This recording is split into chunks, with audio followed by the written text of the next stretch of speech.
Hi, dear students. In the last class, we studied genetic disease, example hemophilia and sickle cell anemia. Genetic disease comes under the category non-pathogenic disease. Okay. Today, we are going to discuss lifestyle disease. It is also an example for non-pathogenic diseases. So let's discuss various type of lifestyle diseases. Okay. The first one is diabetes. Diabetes is one of the lifestyle disease. It is caused due to the deficiency of insulin or its manufacturing. അപ്പൊ നമ്മൾ പഞ്ചസാര അസുഖം, sugar അസുഖം, അല്ലെ, sugar എന്നൊക്കെ പറയുന്ന ഡിസീസിനെയാണ് നമ്മൾ എന്ന് പറയുന്നത് ഡയബറ്റിസ് എന്ന് പറയുന്നത്. ഡയബറ്റിസ് ഉണ്ടാകുന്നതിന് കാരണം ഇൻസുലിൻ ആവശ്യത്തിന് പ്രൊഡ്യൂസ് ചെയ്യാത്തത് കൊണ്ടോ അല്ലെങ്കിൽ ഇൻസുലിന്റെ ഫങ്ഷൻ പ്രോപ്പറായിട്ട് നടക്കാത്തത് കൊണ്ടോ ആണ്. അപ്പോൾ ഷുഗർ പേഷ്യൻറ്റ് അല്ലെ, ഒരു ഡയബറ്റിക് പേഷ്യൻസിന് അദ്ദേഹത്തിന്റെ പാങ്ക്രിയാറ്റിക് ഗ്ലാൻഡിന്ന് പ്രോപ്പറായി ഇൻസുലിൻ പ്രൊഡ്യൂസ് ചെയ്യുന്നില്ലായിരിക്കാം, അല്ലെങ്കിൽ പാങ്ക്രിയാറ്റിക് ഗ്ലാൻഡിൽ നിന്ന് ഇൻസുലിൻ പ്രൊഡ്യൂസ് ചെയ്യുന്നുണ്ട്, പക്ഷേ അത് പ്രോപ്പറായിട്ട് എന്ത് ചെയ്യുന്നില്ല, ഫങ്ഷൻ ചെയ്യുന്നില്ലായിരിക്കാം. അല്ലെ, നോർമലി നമ്മുടെ ബ്ലഡിനകത്ത് ഗ്ലൂക്കോസ് ഉണ്ട്. ഈ ഗ്ലൂക്കോസ് എവിടെ നിന്നാണ് ഉണ്ടാകുന്നത്? നമ്മൾ കഴിക്കുന്ന ഫുഡ് ഡൈജസ്റ്റ് ചെയ്ത് കഴിഞ്ഞാൽ ഇൻഡസ്റ്റൈനിൽ നിന്ന് ഇത് ബ്ലഡ് അബ്സോർബ് ചെയ്യും. അപ്പൊ ബ്ലഡിനകത്താണ് നമ്മൾ കഴിച്ച ഫുഡിന്റെ ന്യൂട്രിയൻസ് എല്ലാം ഉള്ളത്, അല്ലെ. ഇപ്പൊ സ്റ്റാർച്ചിൽ നിന്ന് ഗ്ലൂക്കോസ് പ്രൊഡ്യൂസ് ചെയ്ത് അത് ബ്ലഡിനകത്തുണ്ടാകും. ഈ ഗ്ലൂക്കോസ് നേരിട്ട് ചെല്ലേണ്ടത് എവിടെയാണ്?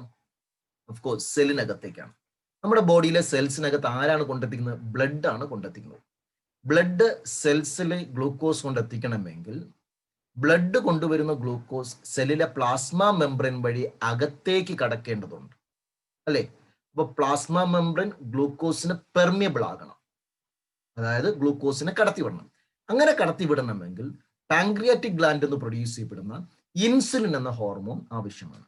പാങ്ക്രിയാറ്റിക് ഗ്ലാൻഡിൽ നിന്ന് ഇൻസുലിൻ എന്ന ഹോർമോൺ പ്രൊഡ്യൂസ് ചെയ്താൽ ഈ ഇൻസുലിൻ പ്ലാസ്മ മെംബ്രെയിൻ, സെല്ലിന്റെ പ്ലാസ്മ മെംബ്രെയിനിൽ ചെന്ന് ആക്ട് ചെയ്യുന്നതിന്റെ ഫലമായി സെല്ല് ബ്ലഡിലെ ഗ്ലൂക്കോസിനെ എന്ത് ചെയ്യും? സെല്ലിനകത്തേക്ക് കടത്തി വിടുകയും അത് മെറ്റബോളിസം വഴി നമുക്ക് എനർജി പ്രൊഡ്യൂസ് ചെയ്യുകയും ചെയ്യും. ഇനി ഒരു ആളുടെ ബോഡിയിൽ ആവശ്യത്തിന് ഇൻസുലിൻ പ്രൊഡ്യൂസ് ചെയ്യുന്നില്ലെങ്കിൽ what will happen? The glucose in the blood will not enter into the cell. So the glucose level in the blood increases. അപ്പോ പെർമനന്റ് ആയിട്ട് ബ്ലഡിലെ ഗ്ലൂക്കോസ് ലെവൽ ഇൻക്രീസ് ചെയ്ത് കഴിഞ്ഞാൽ അതിനെയാണ് നമ്മൾ ഡയബറ്റിസ് എന്ന് പറയപ്പെടുന്നത്. ഓക്കെ. ഇനി ഇൻസുലിൻ ആവശ്യത്തിന് പ്രൊഡ്യൂസ് ചെയ്യുന്നുണ്ട്, പക്ഷേ ഇൻസുലിൻ പ്ലാസ്മ മെംബ്രെയിനിൽ വന്ന് പ്രോപ്പറായിട്ട് ആക്ട് ചെയ്യുന്നില്ല, അല്ലെങ്കിൽ തന്നെ പ്ലാസ്മ മെംബ്രെയിൻ ആക്ട് ചെയ്താൽ തന്നെ ഗ്ലൂക്കോസ് കടത്തി വിടാനായിട്ട് പറ്റുന്നില്ല. അതാണ് മാൽ ഫങ്ഷനിങ് ഓഫ് ഇൻസുലിൻ എന്ന് നമ്മൾ പറഞ്ഞു. ഇങ്ങനെ രണ്ട് റീസൺ കൊണ്ട് നമുക്ക് ഡയബറ്റിസ് എന്ന അസുഖം ഉണ്ടാകും. ഡയബറ്റിസ് എന്ന അസുഖം നമുക്ക് ഡയറ്റിംഗ് വഴി ആദ്യത്തെ ഘട്ടത്തിൽ കൺട്രോൾ ചെയ്യാനായിട്ട് പറ്റും. അത് സിവിയർ ആയി കഴിഞ്ഞാൽ ഇൻസുലിൻ നമ്മൾ ആർട്ടിഫിഷ്യലായിട്ട് ഇഞ്ചക്ട് ചെയ്താണ് ഡയബറ്റിസ് എന്ന അസുഖത്തിനെ നിയന്ത്രിക്കാനായിട്ട് ശ്രമിക്കുന്നത്. ഓക്കെ. ഒരു ഡയബറ്റിക് പേഷ്യന്റ് കാണപ്പെടുന്ന ചില ജനറൽ സിംറ്റംസ് ആണ് ഹങ്കർ, നല്ല വിശപ്പുണ്ടാവും, തേഴ്സ്റ്റ്, ഭയങ്കര ദാഹമുണ്ടാവും, ബോഡി വെയിറ്റ് ലോസ് ഉണ്ടാകുന്നുണ്ട്, പിന്നെ എന്താണ്, ഫ്രീക്വന്റ് യൂറിനേഷൻ, യൂറിൻ വഴി ഒരുപാട് ഗ്ലൂക്കോസ് എന്ത് ചെയ്യും? പുറന്തള്ളാനായിട്ട് ബോഡി ശ്രമിച്ചുകൊണ്ടേ ഇരിക്കും. ഓക്കെ. അപ്പോൾ നമുക്ക് മൗത്ത് വഴി ഇതിന്റെ ട്രീറ്റ്മെന്റ് എന്താണ്? മൗത്ത് വഴി ചില ഡ്രഗ്സ്, മെഡിസിൻസ് എടുക്കാം, അല്ലെങ്കിൽ എന്താണ്, ഇഞ്ചക്ഷൻ, നേരത്തെ പറഞ്ഞ ഇൻസുലിൻ എന്ന ഇഞ്ചക്ഷൻ, ഇതേ ഉള്ളൂ ഇതിന്റെ ട്രീറ്റ്മെന്റ് ആയിട്ട് പറഞ്ഞു. Okay. Next moving to next life style disease, that is fatty liver. Okay. മറ്റൊരു ലൈഫ് സ്റ്റൈൽ ഡിസീസ് ആണ് ഫാറ്റി ലിവർ. ഇതിന് കാരണം എന്താണ്? Causes deposition of excess fat in the liver. ലിവറിൽ അധികമായി ഫാറ്റ് എന്ത് ചെയ്യാണ്? സ്റ്റോർ ചെയ്യുന്ന അവസ്ഥയാണ് നമ്മൾ ഫാറ്റി ലിവർ എന്ന് പറയപ്പെടുന്നത്. ഇതൊരു ഹെൽത്തി ലിവറിന്റെ പിക്ചറാണ് നമ്മൾ ഇവിടെ കാണിക്കുന്നത്. ഈ healthy liver non alcoholic condition കൊണ്ടും നമുക്ക് ഫാറ്റി ലിവർ എന്ന ഡിസീസ് ഉണ്ടാകാം. അതായത് നമ്മൾ അധികം ഒരുപാട് കൊഴുപ്പടങ്ങിയ ഭക്ഷണങ്ങൾ കഴിക്കുക, അല്ലെങ്കിൽ തന്നെ സ്റ്റാർച്ച് കൂടുതൽ അടങ്ങിയ ഭക്ഷണം ധാരാളമായി കഴിക്കുക. ഈ സ്റ്റാർച്ചിനെ നമുക്ക് ബോഡിക്കകത്ത് ഉണ്ടാകുന്ന ഗ്ലൂക്കോസിന് ഇവിടെ ഗ്ലൈക്കോജനായിട്ടും സ്റ്റോർ ചെയ്യും, ലിവറിനകത്ത് ഗ്ലൈക്കോജനായിട്ട് സ്റ്റോർ ചെയ്യും. ഇനി ഗ്ലൈക്കോജനായി സ്റ്റോർ ചെയ്യുന്നതിൽ നിന്നും അധികമായിട്ട് സ്റ്റാർച്ച് നമ്മുടെ ബോഡിക്ക് അത് ഗ്ലൂക്കോസ് ഉണ്ടെങ്കിൽ പിന്നെ അതിന് എന്തായിട്ടും ഫാറ്റ് ആയിട്ടും പ്രോട്ടീൻ ആയിട്ടും കൺവേർട്ട് ചെയ്യും. ആ ഫാറ്റുകൾ ലിവറിൽ ഡെപ്പോസിറ്റ് ചെയ്യുമ്പോൾ അത് ഫാറ്റി ലിവർ ആയിട്ട് മാറും. ഇതിനെയാണ് നമ്മൾ നോൺ ആൽക്കഹോളിക് ഫാറ്റി ലിവർ എന്ന് പറയപ്പെടുന്നത്. ഇനി ആൽക്കഹോൾ കൺസപ്ഷൻ കൊണ്ടും പ്രോപ്പർ ആയിട്ടുള്ള മെറ്റബോളിസം നടക്കാതെ വരുമ്പോൾ, പ്രോപ്പർ ആയിട്ടുള്ള ഡീടോക്സിഫിക്കേഷൻ നടക്കാതെ വരുമ്പോഴേക്കും ഫാറ്റി ലിവർ ഉണ്ടാകാം. ഈ ഫാറ്റി ലിവർ സിറോസിസ് എന്ന കണ്ടീഷനിലോട്ട് പോയി കഴിഞ്ഞാൽ പിന്നെ ഇത് റിവേഴ്സ് ആകാനായിട്ട് വരും. സിറോസിസ് ആയി കഴിഞ്ഞാൽ ലിവർ ഡാമേജ് ആകും, പിന്നെ ആ ലിവർ നമുക്ക് യൂസ്ഫുൾ ആകാതെ വരികയും പിന്നെ എന്ത് ചെയ്യണം, ക്രമേണ സിവിയർ ആയി കഴിഞ്ഞാൽ ലിവർ മാറ്റിവെക്കേണ്ട കേസിലോട്ട് വരികയും ചെയ്യും. എന്നാൽ നോൺ ആൽക്കഹോളിക് ഫാറ്റി ലിവർ നമുക്ക് ഡയറ്റിംഗ് കൺട്രോൾ വഴി എന്ത് ചെയ്യും, വീണ്ടും നമുക്ക് ഹെൽത്തി ലിവറിലേക്ക് കൊണ്ടുവരാനായിട്ട് പറ്റും. അത് റിവേഴ്സിബിൾ ആണ്. ഓക്കെ, ഇനി നോർമലി ഒരു ലിവറിനകത്ത് സ്റ്റോർ ചെയ്യുന്ന ഫാറ്റ് എന്ന് പറയപ്പെടുന്നത് വളരെ കുറവാണ്, അല്ലെ? സ്മോൾ എമൗണ്ട് ഓഫ് ഫാറ്റ് ലിവറിനകത്ത് സ്റ്റോർ ചെയ്യാം. പക്ഷെ ഇത് ഒരു 5% 10%ലോട്ട് പോയി കഴിഞ്ഞാൽ, ഫാറ്റ് സ്റ്റോറേജിങ് കപ്പാസിറ്റി 5% to 10%ലോട്ട് പോയി കഴിഞ്ഞാൽ ലിവറിന്റെ വെയിറ്റ് കൂടുകയും ഈ ഒരു കണ്ടീഷനെയാണ് നമ്മൾ ഫാറ്റി ലിവർ എന്ന് പറയുകയും ചെയ്യും.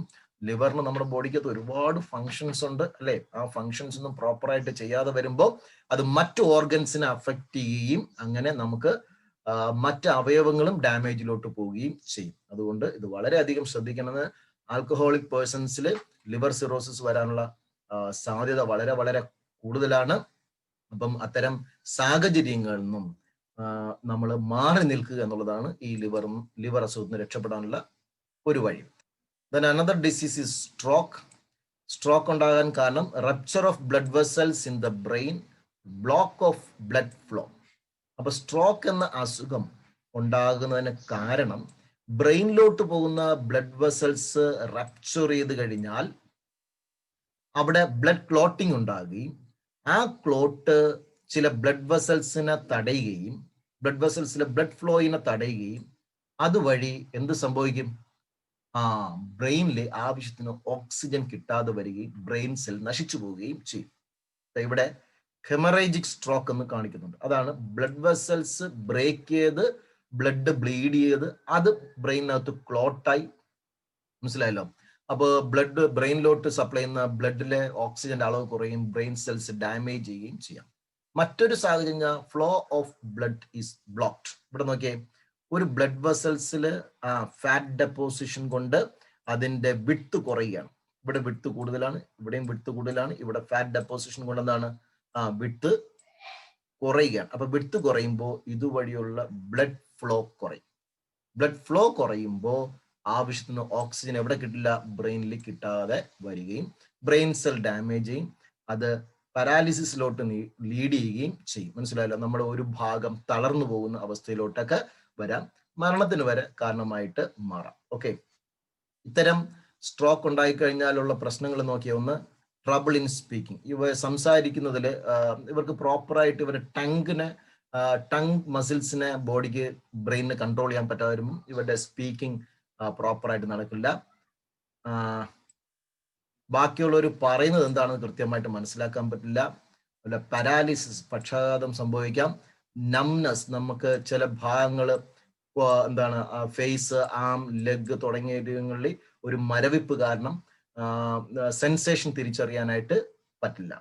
അതുപോലെ തലവേദന ഉണ്ടാകാം, നടക്കാനുള്ള ബുദ്ധിമുട്ടുകൾ ഉണ്ടാകാം, അല്ലെ? കാരണം ഇതെല്ലാം ഈ മസ്കുലർ ആക്ടിവിറ്റി എല്ലാം കോർഡിനേറ്റ് ചെയ്യുന്ന ആരാണ്? ബ്രെയിനാണ്. അപ്പൊ മസ്കുലർ ആക്ടിവിറ്റി കോർഡിനേറ്റ് ചെയ്യാൻ പറ്റാതെ വരുമ്പോൾ, ബ്രെയിൻ സെൽസ് ഡാമേജ് ആകുമ്പോൾ മസ്കുലർ ആക്ടിവിറ്റി കോർഡിനേറ്റ് ചെയ്യാൻ പറ്റാതെ വരും. അപ്പൊ ഇത്തരം പ്രശ്നങ്ങളൊക്കെ ഉണ്ടാകാം. Okay, another lifestyle disease is hypertension. It is caused due to the decrease in the diameter of arteries due to the deposition of fat. നമ്മുടെ ബ്ലഡ് വെസൽസിലെ ആർട്ടറീസിൽ ഫാറ്റ് ഡെപ്പോസിഷൻ വരുന്നത് വഴി ആർട്ടറീസിന്റെ ഡയാമീറ്റർ കുറയുകയും അതുമൂലം ബ്ലഡ് ഈസി ആയിട്ട് ഫ്ലോ ചെയ്യാതെ വരുമ്പോൾ ബ്ലഡിനെ കൂടുതൽ എത്തിക്കാൻ വേണ്ടി ഹാർട്ട് കൂടുതൽ ബീറ്റ് ചെയ്യുകയും അങ്ങനെ ബ്ലഡ് പമ്പ് ചെയ്യുന്നത് കൂടുതലാകുമ്പോൾ, ഹാർട്ട് കൂടുതൽ ബീറ്റ് ചെയ്യുമ്പോൾ എന്ത് ചെയ്യും, ബ്ലഡ് വെസൽസിലെ പ്രഷർ കൂടുകയും ചെയ്യും. ഇത് നോർമൽ ആർട്ടറിയാണ്, അതിന്റെ ഡയാമീറ്റർ കാണിക്കുന്നുണ്ട്. ഇതുവഴി ബ്ലഡിന് എന്താണ് ഈസി ആയിട്ട് ഫ്ലോ ചെയ്യാനായിട്ട് പറ്റുന്നു. ഫാറ്റ് പതിയെ ഡെപ്പോസിറ്റ് ചെയ്യുന്നതിന്റെ ഫലമായിട്ട് ഇവിടെ നോക്കിയാൽ ഫാറ്റ് ഡെപ്പോസിഷൻ കൂടുകയും ബ്ലഡ് വെസൽസിന്റെ ഡയാമീറ്റർ കുറയുകയും അങ്ങനെ ബോഡിയുടെ വിവിധ ഭാഗങ്ങളിൽ ബ്ലഡുകൾ കൊണ്ടുപോകുന്ന ആർട്ടറീസിന്റെ ഡയാമീറ്റർ കുറഞ്ഞാൽ അതുവഴി ഒഴുകുന്ന ബ്ലഡിന് എന്ത് ചെയ്യും, ഇവിടെ നിന്ന് അധികം ബ്ലഡ് വരുന്നു, അല്ലെ? ഇവിടെ കുറച്ച് ബ്ലഡിനെ ഫ്ലോ ചെയ്യാൻ പറ്റുന്നു. അപ്പൊ എന്ത് ചെയ്യും, പ്രഷർ ഉണ്ടാവും. നമ്മൾ പൈപ്പിലൊക്കെ ഓസ് വെച്ച് വെള്ളം അടിക്കുമ്പോഴേക്കും ആ ഓസിന്റെ മൗത്ത് പോർഷൻ അല്പ ഫിംഗർ കൊണ്ട് നമ്മൾ എന്ത് ചെയ്യും, അടച്ചു പിടിച്ചാൽ എന്ത് സംഭവിക്കും, വെള്ളം കൂടുതൽ സ്പീഡിൽ പമ്പ് ചെയ്യും. കാരണം എന്താണ്, അവിടെ പ്രഷർ കൂടി, ഒരുപാട് വെള്ളം ഒഴുകി വരുന്നു, പുറത്തേക്ക് പോകാനുള്ള സ്പേസ് കുറവാണ്. അപ്പൊ എന്ത് ചെയ്യും, പ്രഷർ കൂടിയും കൂടുതൽ പമ്പ് ചെയ്യും. അങ്ങനെ പ്രഷർ കൂടുന്നതിനാണ് നമ്മൾ ഹൈപ്പർ ടെൻഷൻ എന്ന് പറയപ്പെടുന്നത്. Another disease heart attack. Life style disease എന്താണ്, ഹാർട്ട് അറ്റാക്ക്. ഹാർട്ട് അറ്റാക്കിന് കാരണം എന്താണ്, block of blood flow due to the deposition of fat in the coronary arteries which carry blood to the heart. അതാണ് important. നമ്മൾ നേരത്തെ പറഞ്ഞത് എന്തായിരുന്നു, hyper tension അല്ലെ. ഹൈപ്പർ ടെൻഷൻ എന്ന് പറഞ്ഞാൽ എല്ലാ ആർട്ടറികളിലും ബ്ലഡ് ഡെപ്പോസിഷൻ ഉണ്ടാകുന്ന വഴി, ഏത് ആർട്ടറിയിലായാലും ബ്ലഡ് ഡെപ്പോസിഷൻ വഴി ഉണ്ടാകുന്ന വഴി ബ്ലഡ് പ്രഷർ കൂടുന്നതാണ്. ഇവിടെ പറയപ്പെടുന്നത് ഹാർട്ട് അറ്റാക്ക് ഉണ്ടാകുന്നതിന് കാരണം ഹാർട്ടിന് ബ്ലഡ് പമ്പ് ചെയ്യുന്ന ബ്ലഡ് വെസൽസ് ആണ് കൊറോണറി ആർട്ടറി അല്ലെ. ആ കൊറോണറി ആർട്ടറിൽ ഫാറ്റ് ഡെപ്പോസിഷൻ വന്നു കഴിഞ്ഞാൽ എന്ത് സംഭവിക്കും, ആ ഹാർട്ട് മസിൽസിലെ ടിഷ്യൂസിന് ആവശ്യത്തിന് അല്ലെ, ആ സെൽസിന് ആവശ്യത്തിന് ഓക്സിജൻ ന്യൂട്രിയൻസ് സപ്ലൈ ചെയ്യാൻ പറ്റാതെ വരും. ഓക്സിജൻ കിട്ടാതെ വരുമ്പോൾ ഹാർട്ടിന് പ്രോപ്പറായിട്ട് ഫങ്ഷൻ ചെയ്യാൻ പറ്റില്ല. അങ്ങനെ ഹാർട്ട് മസിൽ ഫെറ്റിക് ആയി പോകും. അതിനെയാണ് നമ്മൾ ഹാർട്ട് അറ്റാക്ക് എന്ന് പറയപ്പെടുന്നത്. അപ്പോൾ കൊറോണറി ആർട്ടറിയിലെ ഫാറ്റ് ഡെപ്പോസിഷൻ വഴി കൊറോണറി ആർട്ടറിയുടെ ഡയാമീറ്റർ കുറയുകയും അതുവഴി ഹാർട്ട് മസിൽസിന് ആവശ്യത്തിന് ഓക്സിജൻ ന്യൂട്രിയൻസ് കിട്ടാതെ വരുമ്പോൾ ഹാർട്ട് മസിൽ ഫെയിലൂർ ആകുന്നതാണ് ഹാർട്ട് അറ്റാക്ക് എന്ന് പറയപ്പെടുന്നത്. ഓക്കെ, ഇനി ഹാർട്ട് അറ്റാക്കിന്റെ സിംറ്റംസ് എന്നത് ചെസ്റ്റ് പെയിൻ ഉണ്ടാകുന്നുണ്ട്, അത് മെയിലും ഫീമെയിലും ഉണ്ടാകുന്നു. ഷോർട്ട്നെസ് ഓഫ് ബ്രീത്തിങ് റേറ്റ് കുറയുന്നുണ്ട്, മെയിലും ഫീമെയിലും ഉണ്ടാകും. പിന്നെ എന്താണ് പറയപ്പെടുന്നത്, pain or discomfort in the jaw, neck, back arm or shoulder. നമ്മുടെ കൈയുടെ ഈ ഭാഗത്ത് ഇങ്ങനെ പെയിൻ ഉണ്ടാകും, അത് മെയിലും ഫീമെയിലും ഉണ്ടാകുന്നുണ്ട്. പിന്നെ ഫീമെയിൽ ഉണ്ടാകുന്ന മറ്റൊരു സിംറ്റം ആണ്, അത് മെയിലിന് ഉണ്ടാകുന്നില്ല, എന്താണ്, feeling nauseous, light headed or usually tired. തലക്കറക്കം ഉണ്ടാകും, ഛർദ്ദൽ ഉണ്ടാകാം, അതുപോലെ തന്നെ എന്ത് ചെയ്യും, തലവേദന ഉണ്ടാകാം, ക്ഷീണം ഉണ്ടാകാം. ഓക്കെ, ഇതൊക്കെ അതിന്റെ സിംറ്റം ആയിട്ട് കരുതുക. So in this video we discussed various lifestyle diseases such as diabetes, fatty liver, stroke, hypertension and heart attack. Okay, thank you.